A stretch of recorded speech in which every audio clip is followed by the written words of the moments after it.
कक्षा 9वीं के विद्यार्थियों, देखिए इस वीडियो में हम गैस किसे कहते हैं ये समझने वाले हैं। और इसके पहले मैं आपको अगले वीडियो में द्रव और ठोस किसे कहते हैं ये दोनों बता चुकी हूँ। यदि आपने नहीं देखा है तो आप चैनल पर जाकर देख सकते हैं, ठीक है।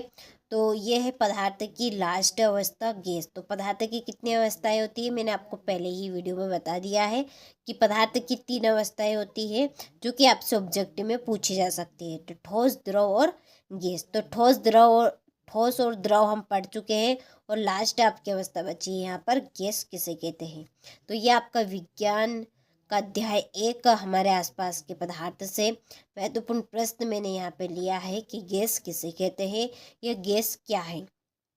तो चलिए गैस की परिभाषा पढ़ के समझते हैं कि गैस किसे कहते हैं, ठीक है। तो देखिए कि वे पदार्थ कि जिनका आयतन तथा आकार दोनों निश्चित नहीं होता है उन्हें गैस कहते हैं, ठीक है। हम दोनों ही वीडियो में पढ़ते आ रहे हैं कि आयतन किसे कहते हैं और आकार किसे कहते हैं। आयतन यानी कि उसका वजन, आकार यानी कि उसकी जो बनावट है। देखिए ठोस में क्या था कि जो उसका आयतन है और जो आकार है वो दोनों निश्चित रहेगा। यानी कि ये पदार्थ है, आपका कोई सा भी यहाँ पे मैंने पदार्थ लिया है, ठीक है। इसको मैं हाथों के द्वारा यदि दबाऊंगी तो ये दबेगा नहीं और ना ही इसकी जो बनावट है वो बदलेगी। तो ये रहेगा आपका ठोस। क्या रहेगा? ये ठोस रहेगा। अब देखिए जैसे कि यहाँ पर एक होता है पानी। अब पानी का जो आकार है, पानी का जो आयतन है यानी कि वजन है, वजन यानी कि 1 लीटर पानी है, 2 लीटर पानी है, ठीक है। 1 लीटर पानी, 2 लीटर पानी क्या है? उसका आयतन है, ठीक है। उसका क्या है? ये आयतन है। आयतन तो निश्चित होगा लेकिन जो आकार है उसका पानी का वो निश्चित नहीं रहेगा। अब हम पानी को जिस किसी पात्र में डालेंगे वो उसी का आकार ले लेगा यानी कि उसी आकार में ढल जाएगा। तो हम कहेंगे कि उसका जो आकार है वो निश्चित नहीं है। तो ये है आपका द्रव। और अब गैस को हम समझेंगे यहाँ पर कि गैस क्या है। तो देखिए कि वे पदार्थ की जिनका, ठीक है, जिनका आयतन तथा आकार दोनों अनिश्चित होता है उन्हें गैस कहते हैं, ठीक है।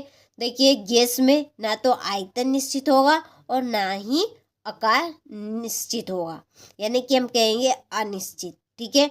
अब जैसे कि मेथेन गैस आप ले लीजिए, मेथेन गैस।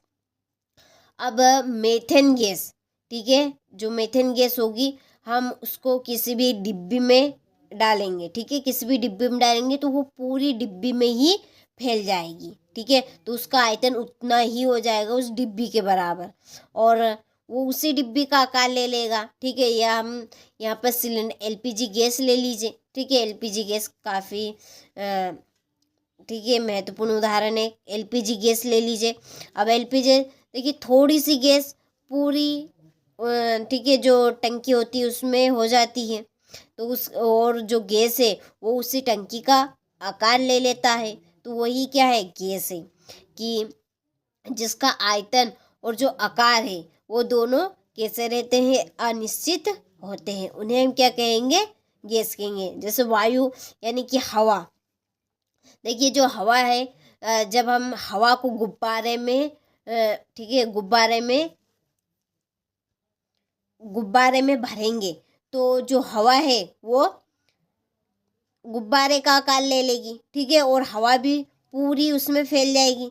या हम किसी भी बंद पात्र में हवा को भरेंगे तो वो उसी पात्र का आकार ले लेगी। तो यही क्या वास्तव में गैस है कि जिसका जो आयतन है और जो आकार है वो दोनों निश्चित नहीं होता है, ठीक है। चलिए तो आपको गैस समझ में आ गया होगा कि वे पदार्थ कि जिनका आयतन तथा आकार दोनों अनिश्चित होता है उन्हें गैस कहते हैं, ठीक है।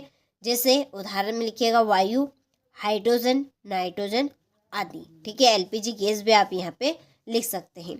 तो स्क्रीनशॉट आप ले लीजिए और अपने नोटबुक में अच्छे से नोट कीजिएगा।